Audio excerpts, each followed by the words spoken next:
Let's talk about something that every kid needs to thrive in today's world, and that is resilience. The ability to bounce back when life gets tough and friends no longer become friends. Y'all, it's a superpower.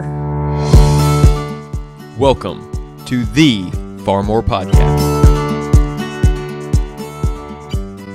Hello, friend, and welcome back to another episode of the Far More Podcast. I am your host, Liz Brock, and today, as you already know, we're talking about something I think every parent deals with, and that's how do we help our kids become more resilient? Now, listen, I get resilience sounds like one of those big, serious words, but trust me, it's not as intimidating as it sounds.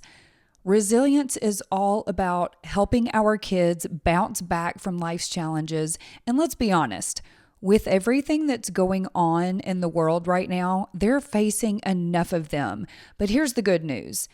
As parents, we have everything we need to help our kids become strong and confident. And they have the ability to tackle whatever comes their way. And, spoiler alert, it all starts with faith. So today we're going to talk about what resilience really is, how we can teach our kids to build it, and of course, how to sprinkle some biblical wisdom in there just for some good measure. So let's just dive right on in. Okay, first things first, what even is resilience? Well, it's the ability to bounce back when things get tough. It's that mental toughness that keeps you going even when life throws curveballs. And you know just as well as I do that life is like we can always expect that life is going to throw us some unexpected curveballs. It's like when you fall down in a game and get right back up, or as the song says, dust yourself off and try again. Or when something just doesn't go as planned and you don't let it ruin your whole day. And the Bible is full of examples of resilience. Romans 5 verses 3 and 4.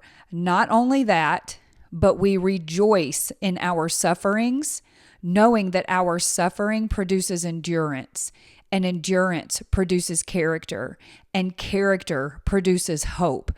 So basically, tough times can help us grow. It actually helps us grow. And that's what resilience is all about.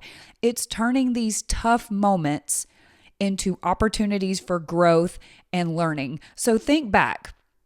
If you look back on your life and you try to pull out the moments when you grew the most as a person, not physically, but spiritually, intellectually, mentally, what was going on? What was surrounding that time when that growth happened? More than likely, it was a hard season. It was a tough moment. It was something that was hard. It wasn't easy. And God's been teaching people how to handle hardship for thousands of years. So we've got a pretty solid playbook to work with. So let's talk about emotions for a minute. And if my husband, sweet Jason, if you're listening, don't check out here. Don't check out. Because let's face it, as much as we try to make our kids tough, they still need to know that it's okay to feel. And when you can recognize and process emotions, you are already one step ahead in building that resilience. And the Bible, believe it or not, it has a lot to say about emotions as well. Take Psalm chapter 34, verse 18, for example. The Lord is close to the brokenhearted and saves those who are crushed in spirit. Like, oh, can y'all just feel that? The word crushed in spirit. It's like our sweet, sweet Lord is telling us, I see you when you're upset, and I'm right here. And it's important to teach our kids that emotions are a normal part of life. We don't want to teach our children to stuff those emotions way deep down. We don't want to teach our children to sweep those emotions under the rug. Feeling sad, Feeling frustrated or being scared does not mean that there is something wrong with them. It just means that they're human. And guess what? God's right there with them through it all. So when they face challenges, they can lean on Him for peace and comfort. Helping your kids name their feelings, talk about them, and pray about them is a huge part of teaching resilience. Now here's where the fun part comes into play. We get to teach our kids that failure isn't the end. It's just the beginning of learning something new. Now, is failure fun? No, it's not. But seeing it as the beginning of learning something new that's called a growth mindset. And it is one of the best gifts that we can give our kids. When they hit a roadblock, instead of saying, I can't do it, they'll start saying, I can't do it yet. And that yet is so powerful. So back when I decided to start this podcast, Jason and I, when we decided to start this podcast, and I was learning all the things that it takes to make a podcast, because y'all, it's not as simple as just plugging in a microphone and talking. You may think it is, but it's not. I had to learn something new. I was on my knees in tears multiple times because I just kept running into all these roadblocks and I didn't know what to do. But instead of just throwing in the towel, when I hit that roadblock, I said to the Lord, I can't do this by myself. I need your help. And we see this growth mindset all over Scripture. I think I even referenced this verse last week. Philippians 4:13 says, I can do all things through Christ who strengthens me. It's the ultimate growth mindset verse. Write it on your mirror. It's not about being perfect from the get. We're never going to do something perfectly as soon as we begin doing something. It's about knowing that with God's help, we can keep going, even when things aren't easy. And that's what we need to teach our children. Our children need to know that with God's help, they can keep going, even when things aren't easy. So the next time you see your kid or kids struggling with something, whether it's homework, whether it's a sport, or it's a friendship issue, because depending on how old your kids are, like one of mine is in middle school, another one is going to be in middle school next year, they're going to start bumping into some of the more serious issues that typically surround their friendships. We need to remind them that it's okay to fail. We need to remind them that the goal is not perfection, it's progress. And I know that that's kind of like a buzz phrase. It's trendy, it's popular, but y'all, it's so true. We want to see our kids aiming for progress, and God's strength is there to help them every step of the way. All right, now let's talk about how to bring all of this resilience stuff back to faith, because let's be real, that's where the real strength comes from. Faith in God is the ultimate foundation for resilience. When your kids know that God is with them through every storm, they can stand firm. James chapter 1, verses 2-4 says, "Consider it pure joy, my brothers and sisters, whenever you face trials of many kinds, because you know that the testing of your faith produces perseverance.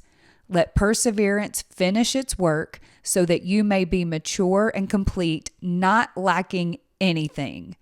Translation: the struggles that your kids are facing, those are shaping them into stronger, wiser people. They're learning perseverance. They're learning that God can be trusted. And the best part, God is using those moments to grow their faith and build their character. So how do we teach our kids to be resilient in faith? First, we model it ourselves. When we face a challenge, We don't pretend it's all sunshine and rainbows. We show them how to pray.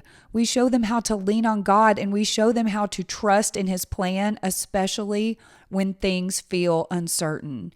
And of course, we always make sure that they know the stories from the Bible, the people from the Bible who displayed resilience, like the way Joseph kept trusting God even when his wonderful brothers sold him into slavery, or how David, the smallest of all his brothers, stood firm against Goliath. Those stories are absolute gold mines of strength and encouragement. All right, so as we wrap up this little episode on building resilience, let's talk about some simple, practical ways that you can start building resilience in your kids today. So here's the game plan, and I'm going to put these in the show notes so that maybe you can print them out and just remind yourself of these things. I'm going to remind myself of these things often because I need it. First and foremost, model resilience yourself. Kids learn by watching.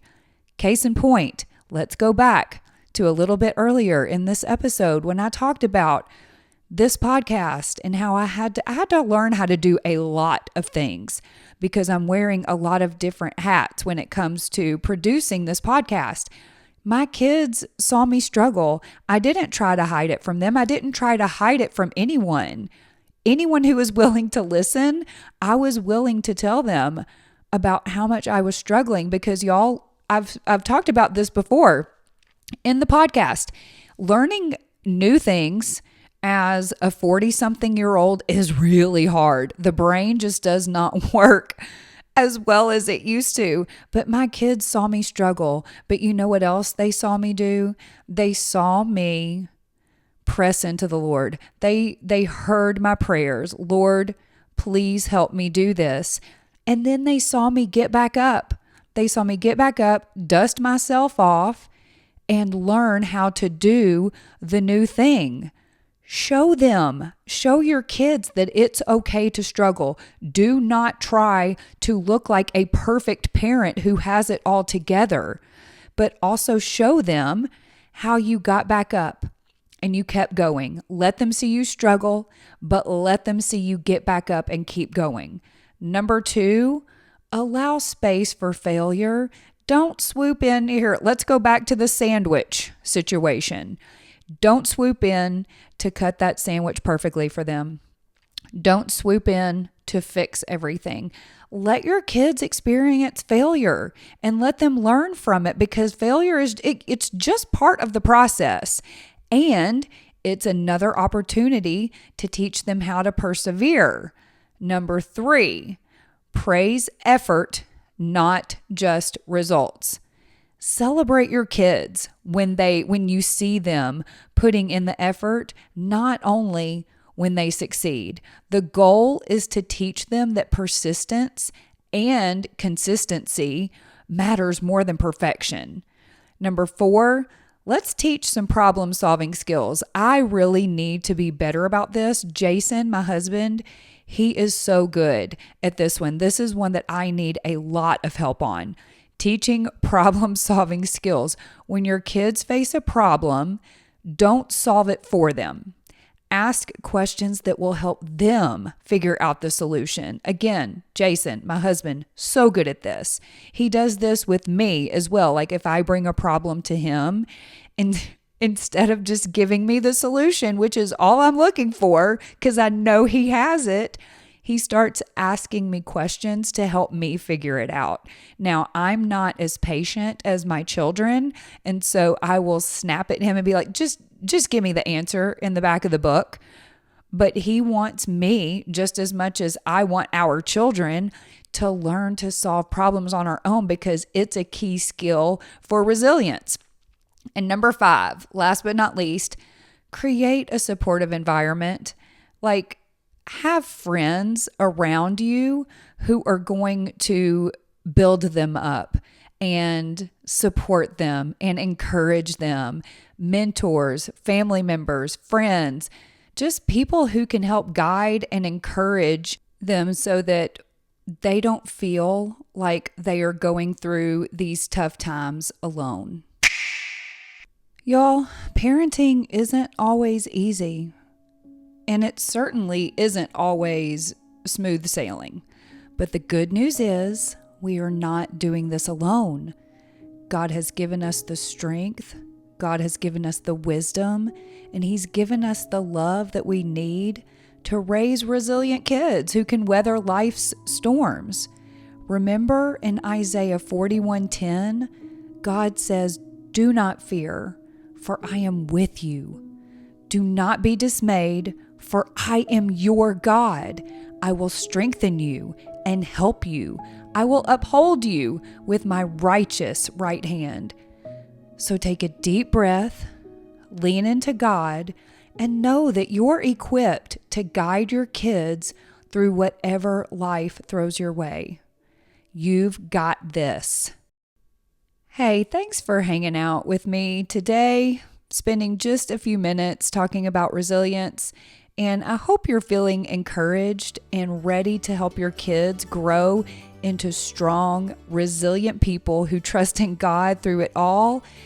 And until next time, keep leaning into His love because He has far more for you than you could ever imagine. See you next time.